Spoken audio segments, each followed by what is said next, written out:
All right, so this is going to be the lab review for Lab 4, the spinal cord. The spinal cord is a pretty dense topic, but the identification for lab is a little bit more straightforward than the tracks that you'll be learning for the classroom. So I'll try to incorporate a little bit of a mixture here, but remember that this is primarily a review for the lab material. So again, this material is being brought to you by the Scrubs team, and Scrubs is our student-driven initiative that is aiming to develop resources for Brody students by Brody students, right? And give you an idea of some resources that we wish we had been exposed to when we were in the course. So the hope is eventually this will become a staple of the Brody student body, and by exemplifying our unique collaborative community, we hope to recruit some more members in the future. So if this is something that you'd be interested in joining, we, as always, would love for you to join the team. And as always, here's our disclaimer that these resources are made by students and not faculty. So as such, there is a possibility for errors, although this is mitigated via a team approach and multiple stages of vetting. If there's a contradiction in any of the coursework and this video, please go by your course documents. Again, Scrubs is also a supplemental resource and not a primary resource. So this is not going to replace the instruction that you're getting by the faculty. So use this as a supplement, but not your primary source, because we do not include all of the material that you will be tested on in these videos. So now getting into the actual structures. So we're going to start with some osteology. So the first thing I want to point out is that you will be tested on bones when you take these lab exams. So you do have to remember that the bones of the vertebral column and the skull are going to be important for testing purposes. So let's start out with the vertebral body, which is located in the more anterior portion of your vertebrae. So the vertebral body is attached to your vertebral arch, which is this region that I'm highlighting here, by the pedicles. So the pedicles attach the vertebral body and the vertebral arch. So there, right here is a pedicle on either side, and you can see the pedicles in this cervical section here. So that is your pedicle. You also have the lamina. The lamina are helping to form portions of that vertebral arch. So here is a lamina, and here is the lamina on the adjacent side.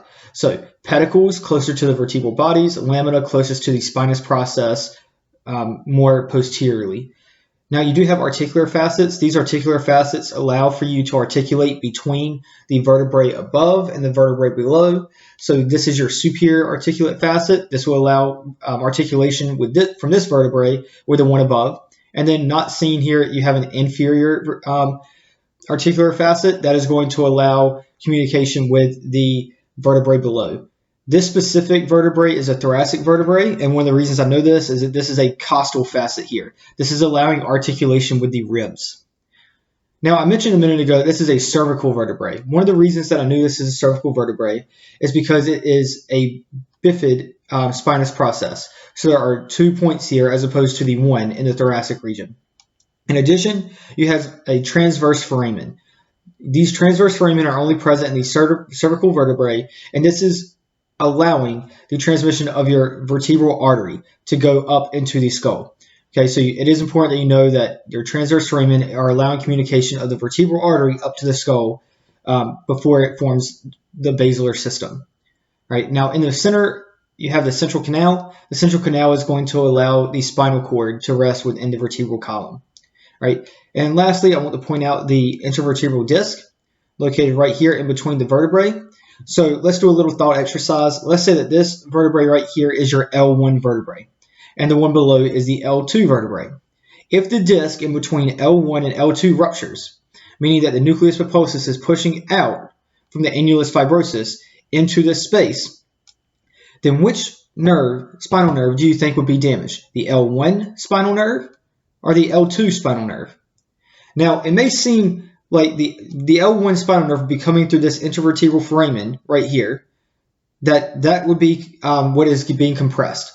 But in actuality, the spinal nerve for the L1 spinal nerve will come out of the intervertebral foramen right around this region, and even if this disc is pushing back, the spinal nerve has already exited. So what is important to know, the intervertebral disc between L1 and L2, if it is ruptured and pushing back into the spinal canal or the spinal column, you are going to have damage to the L2 nerve. So you're damaging the nerve below the intervertebral disc, not the nerve above the intervertebral disc.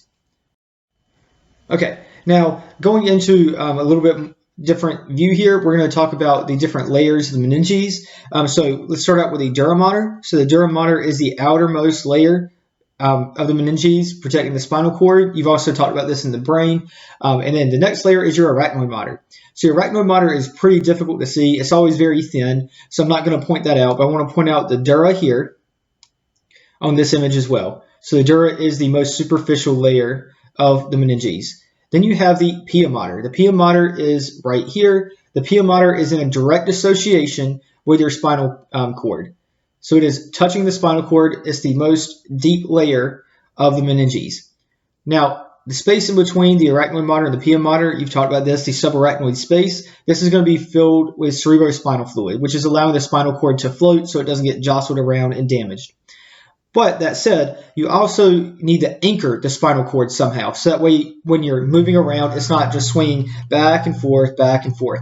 So in order to do this, your body's developed these special attachments of the pia. So some specialties of the pia mater right here. It comes out and attaches at every single vertebral level. And this is your denticulate ligament. So the denticulate ligaments, those are going to be specializations of the pia mater. So here they go. And they're often described as looking serrated, and that's because they come and attach to the dura mater at every single vertebral level. So important to know, the denticulate ligaments are specialties of the pia mater that attach to the dura mater. Right. Now talking about the termination of your spinal cord. Your spinal cord is ending at the level of L2. So right around in this region. At the end of the spinal cord is called the conus medullaris. So when I say ending at the level of L2, that is the L2 vertebrae. But the end of the spinal cord down here is going to be corresponding to the sacral spinal nerves. So L2 vertebrae, sacral and coccygeal spinal nerves. And that's going to be the conus medullaris, the end of the spinal cord. Now, again, we said that we want to anchor the spinal cord somehow so it's not floating all around. One way we did that was with the denticulate ligaments. Another way we do that is with the filum terminale. That is a thin extension of the pia. So this is, again, another extension of the pia mater that's going to come down and anchor the spinal cord into your sacrum and coccyx. So that is the filum terminale. You can see that extending from the base of the conus medullaris, which is the end of your spinal cord.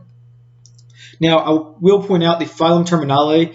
It does have two separate components. There's the filum terminale interna and then externa more distally. So the difference there is that the interna is located within the lumbar cistern. And if you remember from anatomy, the lumbar cistern is this region that after the spinal cord ends, where you still have dura and arachnoid that form a pouch. So this is just like the cisterns in the skull. So right in this region, you would have the lumbar cistern. The filum terminale continues past the end of the lumbar cistern, and that is going to be the filum terminale externa. Now, I want to point out the dorsal root ganglia. So this is a posterior view of the spinal cord. So as you're coming from the posterior region of the spinal cord, these are the dorsal rootlets. So rootlets are then going to form the dorsal root. And you can see that there's a bulge in the dorsal root here. This is the dorsal root ganglion. This is the pseudo-unipolar cell bodies for all these sensory fibers that are feeding in to the spinal cord. And lastly, I just want to point out that the term leptomeninges, you'll see this occasionally as you're reading, that is talking about the pia and the arachnoid, but it is not talking about the dura mater. So the leptomeninges is specifically the pia and arachnoid.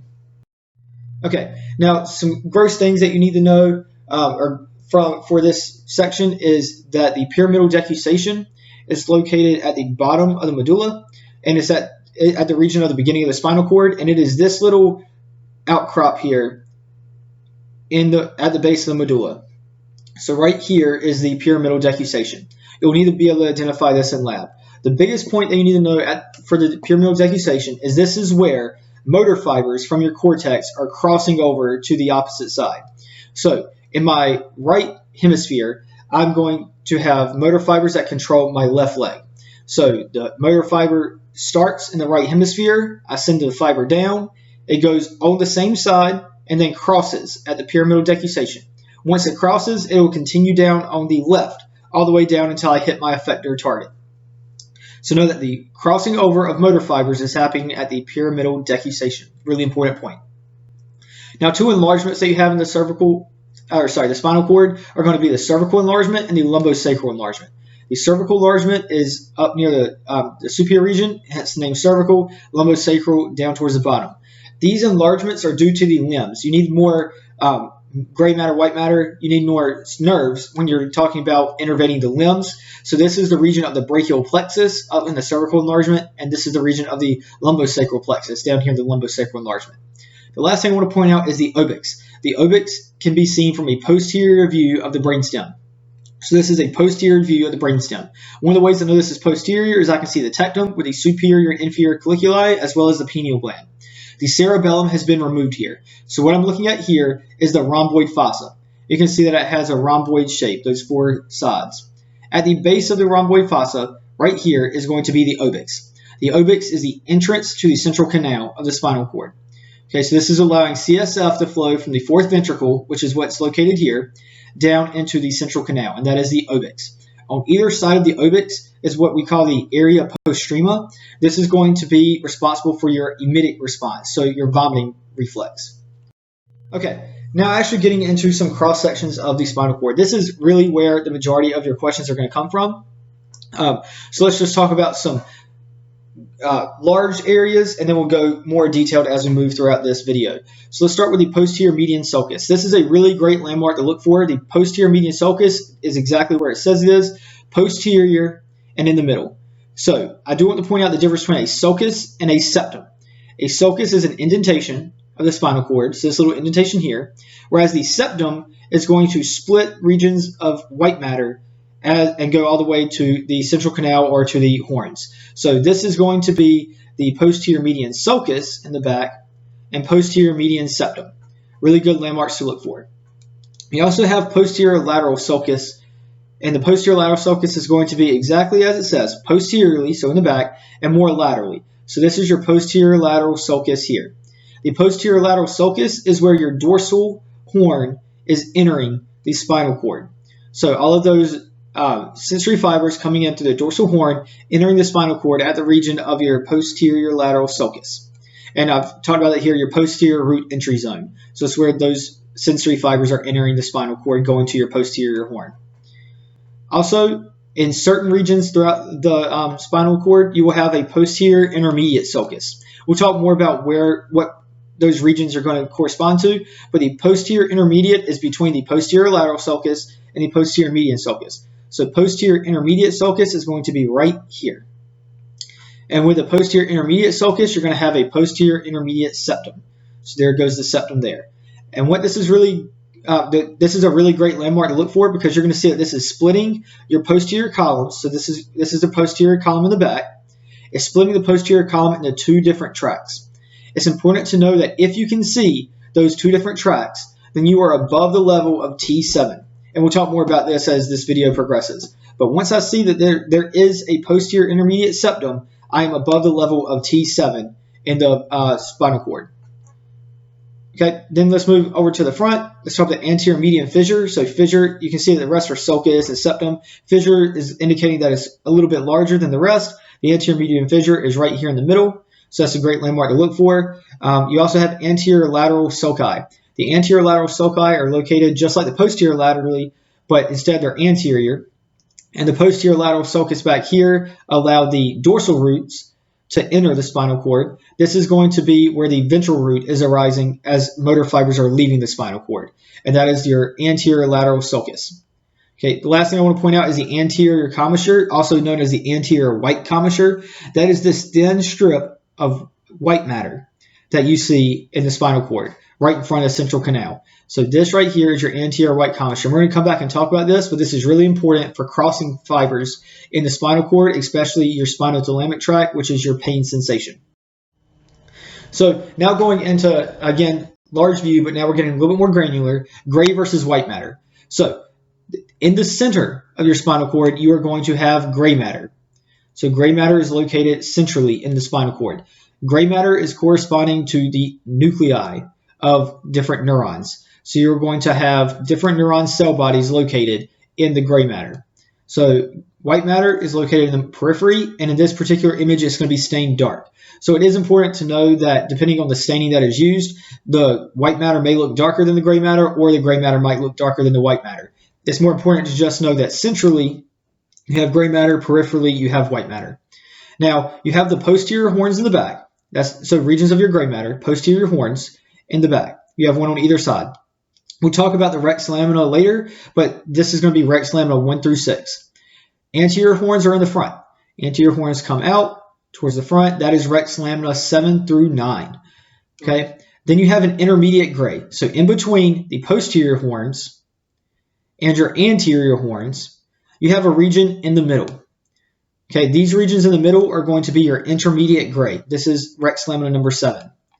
Okay, so that takes you through a brief overview of the gray matter. What I want to point out is the posterior horns are going to allow sensory fibers to synapse, and then at that point they would run up into the white matter to get to the brain, or the anterior horn, for the most part, is going to allow motor fibers to run down from the brain, and then synapse before those motor fibers are going to go out through the ventral root. So think posteriorly, more sensory information. Anteriorly, you're thinking motor. Okay, now talking about some of the white matter tracts. You have your posterior funiculus. Your posterior funiculus is all of this region in the back of white matter between the two posterior horns. So back here, this is your posterior funiculus. You have a lateral funiculus, and you guessed it, it is going to be located laterally. So everything in this region is going to be part of your lateral funiculus. Then you have an anterior funiculus up here in the front. So it goes posterior, lateral, anterior. Usually you don't have to, these are large regions, so there's going to be multiple tracts that run within each one of these regions. It is just important to know what regions these terms correspond to, so that way when you're reading or you're listening to different text, audio, that you are keeping track of where different fiber tracts are located. Is it the posterior funiculus, lateral funiculus, anterior funiculus?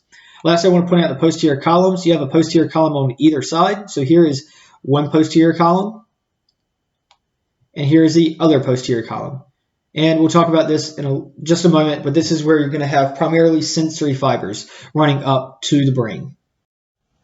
Okay, but before we get into the specific fiber pathways, I want to take a moment and talk about how can we distinguish cervical spinal cord segments from thoracic segments, lumbar segments, and sacral segments. So let's start with cervical.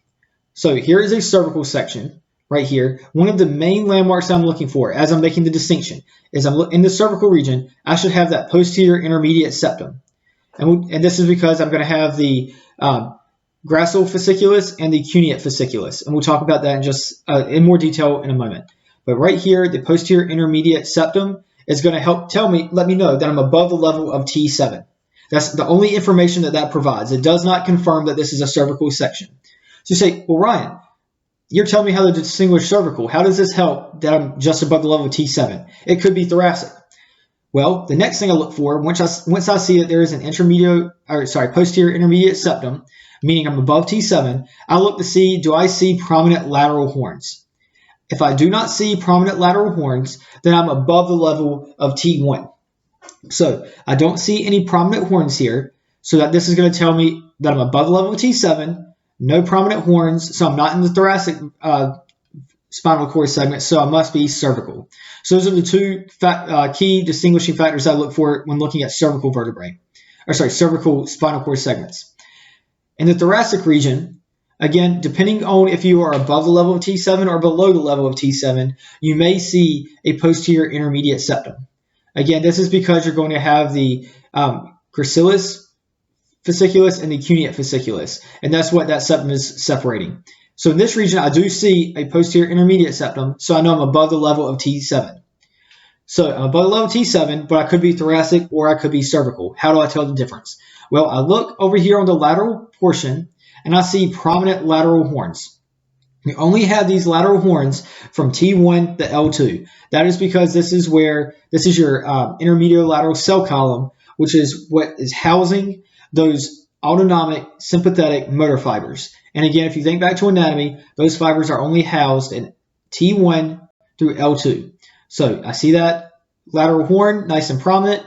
I see that I have a posterior intermediate septum. I know that I'm in the thoracic the thoracic spinal segment above the level of T7. Now, distinguishing down here a lumbar section from a sacral section is quite difficult and not something that I expect that you'll be asked to do. But what I want to point out is compare that to the cervical and thoracic sections. When you look at the lumbar and sacral sections, look at how much larger the gray matter is in comparison to the white matter.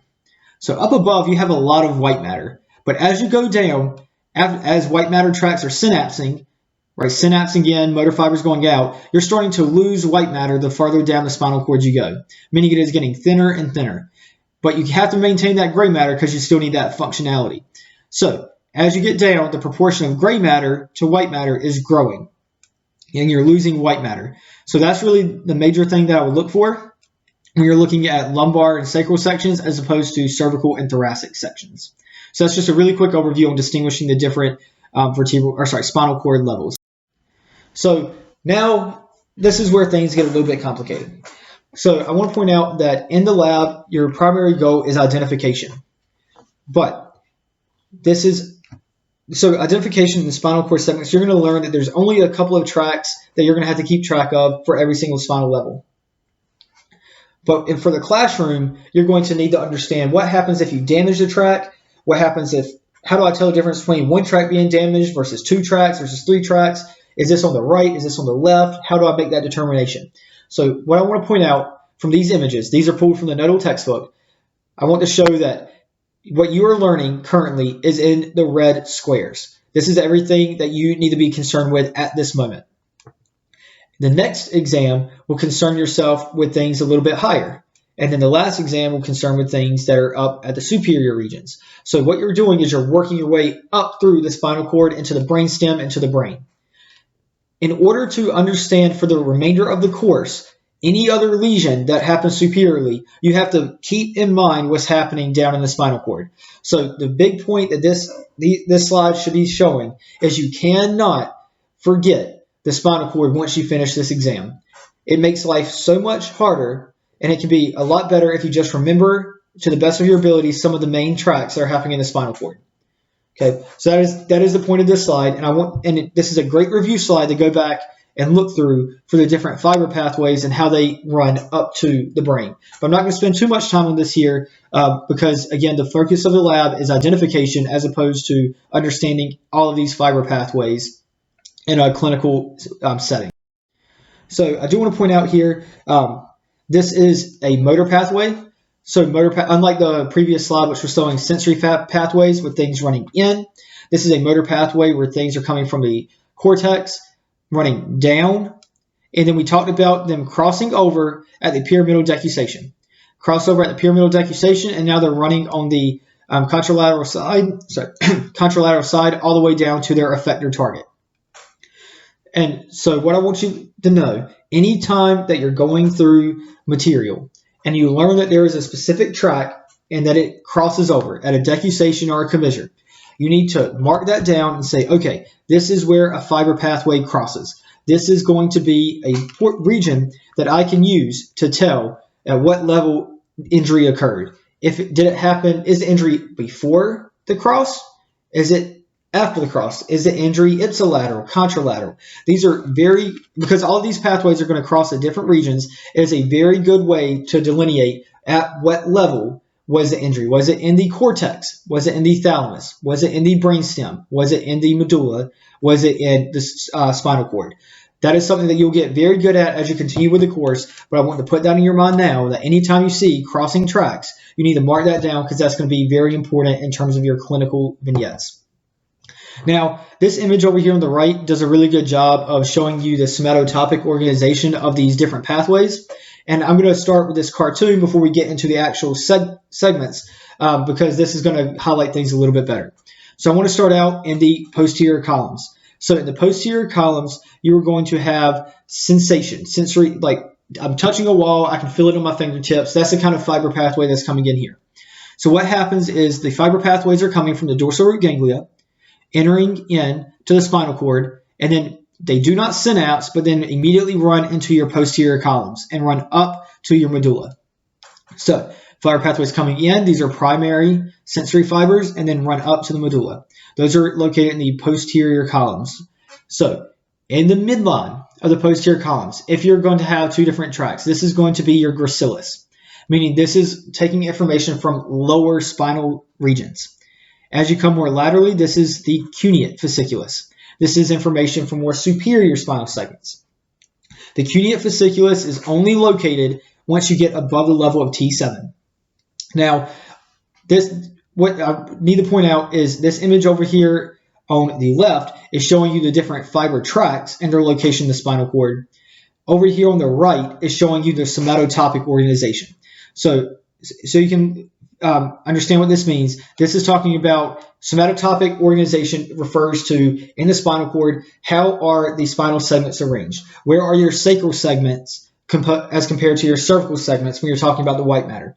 So this is what this is talking about here. This is your cervical region, thoracic, lumbar, sacral. So that is what the C, T, L, and S are standing for in this entire diagram. So what you need to note in the posterior columns, the cervical sections, the regions that correspond to the upper body, are located more laterally. More medially are the regions that are located that correspond to the lower body, so sensation from your foot as opposed to your hand. Right? So that is your posterior columns. Now I want to point out, so that is one sensory pathway.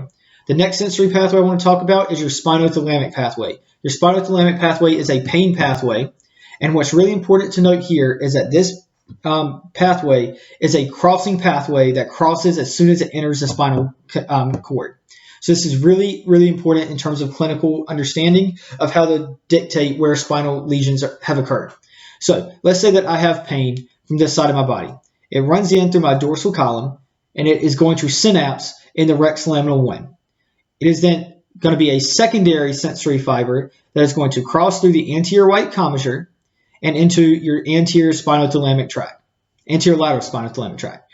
So that is what's located at 3A. So the fiber came in from one side, synapsed.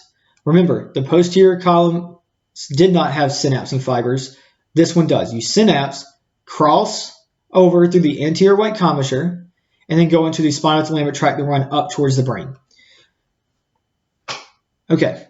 Now, what I want to point out here is that there is a synapse crossing running on the contralateral side, but there is an alternative pathway that allows the pain fibers to not have to synapse at the exact level that they come in. Pain fibers can come in and run one or two spinal segments up before they synapse by going through the Lasauer's tract. So we'll talk about that again, but just Lasauer's tract is an alternative pain pathway that allows you to circumvent one or two spinal sections to get up more superiorly. This is going to be important when you're thinking about clinical correlations in the class. Okay, the last sensory pathway I want to talk about is your posterior spinocerebellar tract. So the posterior spinocerebellar tract, as the name suggests, goes from the spine to the cerebellum. This pathway is going to be ipsilateral throughout its entire course. So if it's coming from the right foot, it is going to stay on the right side and go to the right side of the cerebellum. Okay, so this is an ipsilateral pathway. Now, this pathway in the white matter is composed of secondary sensory fibers. So if it's a secondary sensory fiber, then that means that the primary fiber that came from the periphery had to have synapsed in the gray matter. So where did it synapse before it ran into this white matter tract? Well, as sensory information came in, and it is going to synapse in Clark's nucleus if it's coming from the lower body. Clark's nucleus does not start until you get up to the level of L3. So it's roughly in the region of T1 through L3 is where you're going to have Clark's nucleus. So sensory information came in, synapsed, somewhere from T1 to L3 in Clark's nucleus, and then those secondary fibers go into the posterior spinocerebellar tract that run up to the cerebellum, staying on the ipsilateral side. There was no crossing over here.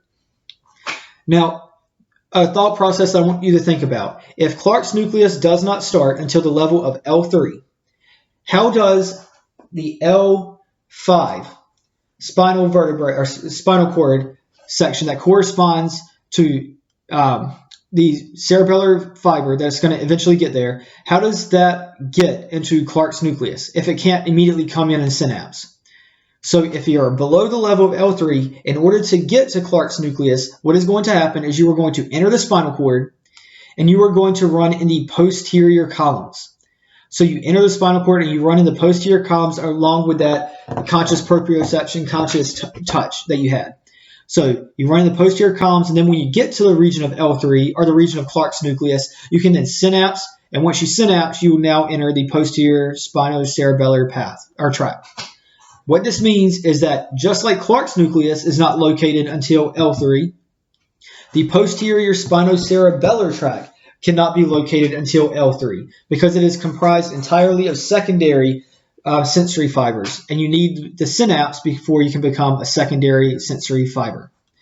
Okay, that should cover the majority of your sensory pathways. Now looking at motor pathways, there's really two different regions that you need to know.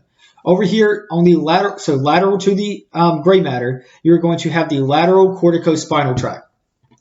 The lateral corticospinal tract is going to have a couple of different components in this region, but the main thing that you need to know is that this is corticospinal running from the brain, running down. And remember that these fibers decussated are crossed at the pyramidal decussation. So these fibers here that are coming from the brain, so this is the left side of the spinal cord, these will be coming from the right side of the brain. And importantly, the somatotopic organization, as you start more medially, you're going to have the upper regions. So up cervical, then you get to thoracic, lumbar, and sacral. So more medial, upper body, more lateral, lower body. Up here in the front, you're going to have part of your anterior corticospinal tracts or medial corticospinal system. So these are just other regions of motor fiber control. This is where you're going to have things like your reticulospinal and vestibulospinal tracts, as well as your medial longitudinal fasciculus, which is located in the cervical regions around this region here. Okay, so that is a very brief overview of a cross-section and the different tracts that you're going to have to be keeping up with in the lab.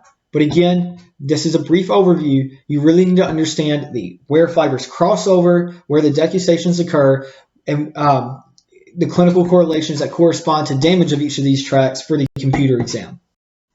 Okay, now getting more into the lab. So how to identify those tracts that we were just talking about on actual specimens. So the grassofasciculus, that is, again, this is the pathway, the fiber tract that allows communication of touch, sensation, in the posterior columns. And this is, the grassofasciculus is going to be containing information from the lower regions of your body. So that is going to be more medial, if we remember back to the somatotopic organization on the prior slide. So this region right here is your grassofasciculus. That is, again, allowing sensory information from your lower body to run up into the upper regions to the medulla and then eventually to the brain. The cuneate fasciculus is located more laterally, and again, this does not start until you get to the region of T7. The propriospinal tract is a tract that runs around the gray matter, and it's not something that you commonly get asked in lab. I just want to point out that the propriospinal tract is a region of different neurons and neuron tracts that go around the gray matter at every spinal cord level. Lissauer's tract we talked about briefly. Lissauer's tract is another pathway for pain fibers to come into the spinal cord without having to synapse immediately. So Lissauer's tract is going to be located right here. And you have this on either side. Lissauer's tract, again, is the spinothalamic, anterior lateral spinothalamic tract, allowing information to come in, and instead of synapsing immediately in the first rex lamina, it can go one or two spinal segments above, then synapse, and go on its normal pathway. So it's just a bypass pathway for one or two spinal segments. Okay, the spinothalamic tract, we talked about information coming in from the dorsal root ganglion, synapsing in rex lamina 1. So there is a synapse point right there. So you are now, once you synapse, this will now be a secondary sensory fiber. It will then come and decussate across the anterior white commissure. So it crosses the spinal cord, and it is going to run into your anterior lateral region. So right in here. So this region of the white matter is going to be your spinothalamic tract, and that is going to be on either side. So spinothalamic tract there. Okay. Then you have your lateral corticospinal tract. Again, corticospinal meaning it's coming from the cortex or the brain going to the spine. So this is a motor pathway. The lateral corticospinal tract is located right here. Okay. In addition to this region, you'll have the lateral corticospinal tract and the rubrospinal tract. Those are going to be hard to differentiate between the two. So for the most part, you just need to know lateral corticospinal tract located laterally to the gray matter in this region. But notice I am still somewhat medial. I'm not talking about the very edges of the white matter. I'm not talking about the periphery. The periphery and the lateral funiculus is going to be spinocerebellar pathways. So we're going to talk about the anterior spinocerebellar pathway. That is located exactly where it says. It's in the anterior region on the periphery, and that is going to be going from the spine to the cerebellum. And then you have the posterior spinocerebellar tract, and that's one of the pathways that we talked about briefly previously. Okay, the anterior spinocerebellar tract isn't one that you touch on much in class. You just need to know that it's located in the anterior region of every spinal cord level. All right. And so what I want to point out here is you can see pretty big differences between the cervical vertebrae and your sacral vertebrae down here. You can see that you don't have the posterior intermediate septum. So I just have the gracile fasciculus, and I do not have the cuneate fasciculus like I do in the regions above T7. But for the most part, these tracts are going to be located in the exact same positions or regions in all of the different spinal sections. Okay, now getting into the gray matter. So this is where things get a little bit more complicated in my mind, but you have 10 rex lamina. We're just going to talk about identifying these, and you'll talk about in class what the specific function of each one of these rex lamina is. So the first rex lamina is the marginal zone. This is where you have the majority of your spinothalamic primary fibers synapsing onto secondary sensory fibers. So the marginal zone is located right in this region here. Okay, this is your marginal zone, rex lamina number 1. Rex lamina number 2 is this region at the top of the posterior horn right here, so the lighter colored region. This is going to be the substantia gelatinosa. So that is rex lamina number 2. It is important that you know both the rex lamina and the other name for these regions. So know marginal zone and substantia gelatinosa. Underneath the substantia gelatinosa, you have this darker region. This darker region is made up of rex lamina 3 and 4. This is going to be the nucleus purposus. So nucleus purposus is located right here. That is rex lamina 3 and 4. Underneath rex lamina 3 and 4, you're going to have 5 and 6. 6 is only located in the cervical region. So rex lamina 5 and 6 underneath your nucleus purposus. Now, underneath that, you're going to have this intermediate gray. So the intermediate gray is a region between the posterior horn and the anterior horn. You can see that it has a really nice, this is a thoracic spinal cord section, so it has a really nice lateral horn. That is all part of your intermediate gray.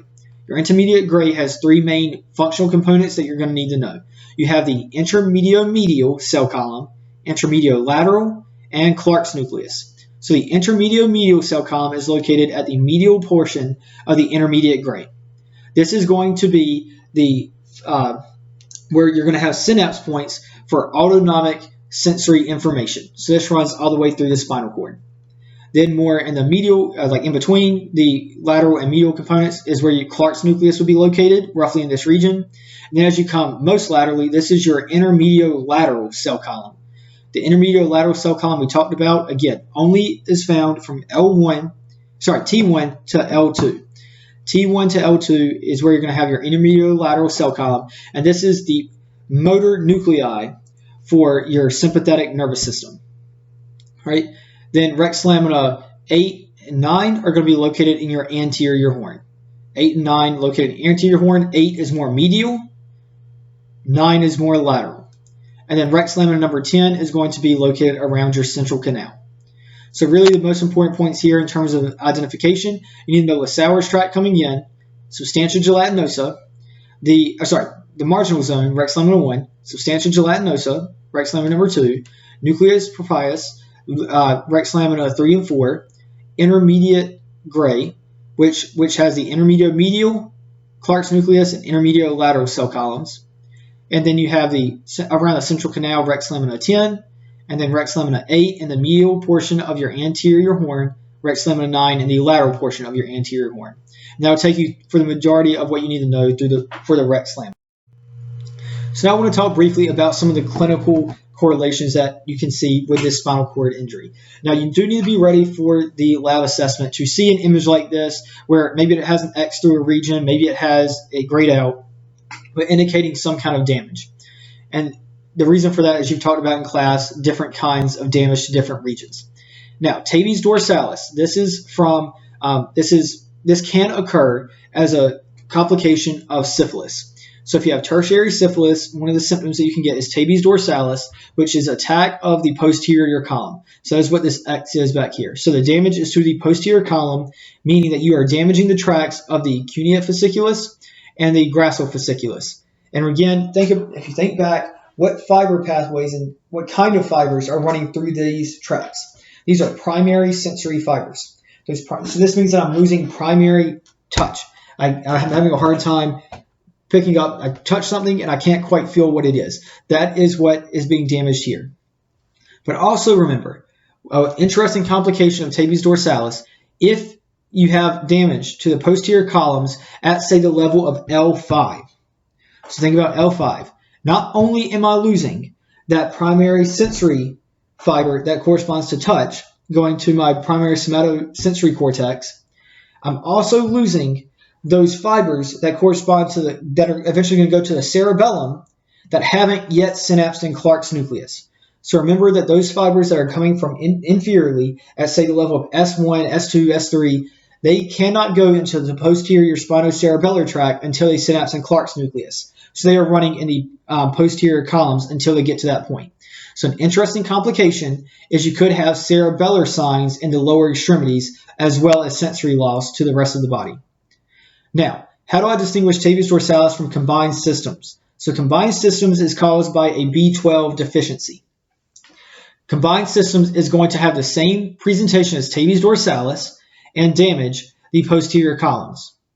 But in addition to the posterior columns, you are also going to damage the lateral corticospinal tract. These are upper motor neuron fibers.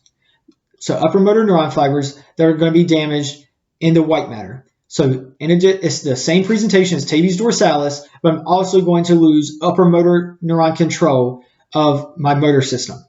So upper motor neuron damage is going to present with a couple of different things. One, I'm going to have loss of conscious control of the muscle.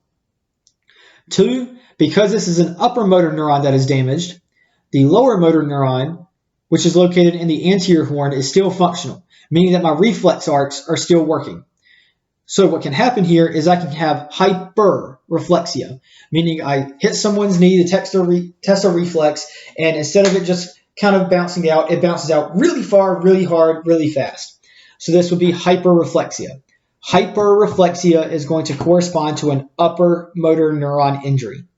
A lower motor neuron injury, such as an injury to the actual nerve or cell body that is going to send out the signal through the ventral horn, is going to correspond with hyporeflexia, decreased reflexes. So that is a really important point to keep in mind from the difference between upper motor neuron fibers and lower motor neuron fibers. But again, the two clinical correlations I want to point out here is tabes dorsalis, damaging the posterior columns, versus combined systems, which is going to damage the posterior columns in addition to the lateral corticospinal tract. Okay, and the last clinical correlation I want to talk about is syringomyelia. This one is one that is pretty common to be asked about on the exams. This is why I'm including it here. Syringomyelia is damage to the central canal, and you can see that this diagram here is showing progression. So mild syringomyelia getting worse and worse and worse and worse until the central canal is completely blown out, right? So you can imagine that the regions that are going to be damaged first are going to be the regions that are closest to the central canal. One of those regions is the anterior white commissure. So one of the first things you see in syringomyelia is compression of the anterior white commissure and anterior white commissure damage. If you think back, what fibers are running through the anterior white commissure? These are your spinothalamic fibers, your anterior lateral spinothalamic tract. Because remember, they synapsed on the side that they came in, they became secondary fibers and crossed the anterior white commissure. And that is happening on both sides. So you've got a crossing point right here in the front. If you damage the anterior white commissure, that means that fibers cannot cross on either side. So this is going to cause damage to both sides as opposed to just a single side of damage. And that is because the damage is happening at the crossing over point for these fiber pathways. So this is commonly described as a cape-like distribution of loss of pain, right? Because the spinothalamic tract is carrying pain and temperature information. And the reason that it's cape-like is it's going to be bilateral, and it's going to correspond to a couple of like 3 or 4 dermatomes in which the syrinx is pushing on the anterior white commissure, causing the damage. So cape-like distribution of pain and temperature fibers is going to correspond with damage to your anterior white commissure. Now, I do want to point out that is a pretty clear indication that your anterior white commissure is damaged if you have bilateral loss of pain in just a strip of dermatomes.